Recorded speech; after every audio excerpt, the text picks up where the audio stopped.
It's a walk to remember, but with a mannequin. Literally. This is the second time I've been bamboozled by YouTube.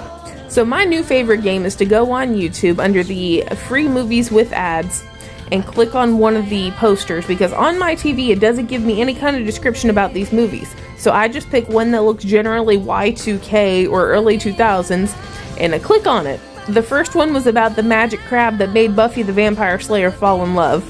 But today I had Lars and the Real Girl. So if you haven't seen Lars and the Real Girl, it's about a socially awkward man who, instead of forms bonds with people, he orders a sex doll on the internet and treats it as his girlfriend. She has a backstory, she has likes and dislikes, talks to her, takes her places, feeds her, dresses her. They don't have sex. Like, they don't do that. This is a asexual romantic relationship.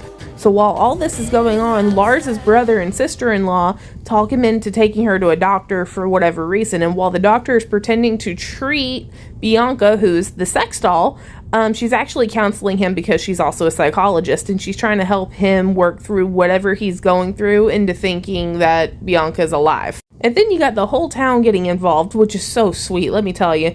It's weird to say that you have a whole lot of big feelings with a movie with a guy who's dating a mannequin. But they have her volunteering at the children's hospital. She's modeling in one of the store windows 3 days a week. They're taking her to dinners, things like that. It's actually kind of neat, but again, big feelings.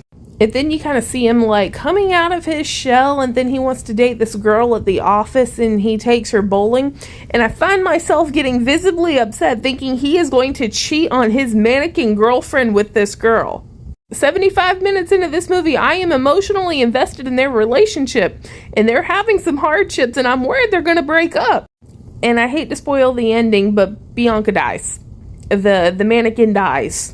And they have an entire funeral for the doll, including a coffin, and they're going to bury the coffin with the mannequin in it, and a priest and a procession and a wake and all that. Which, like, I assume the wake in the church and everything is free because the whole town's involved in this.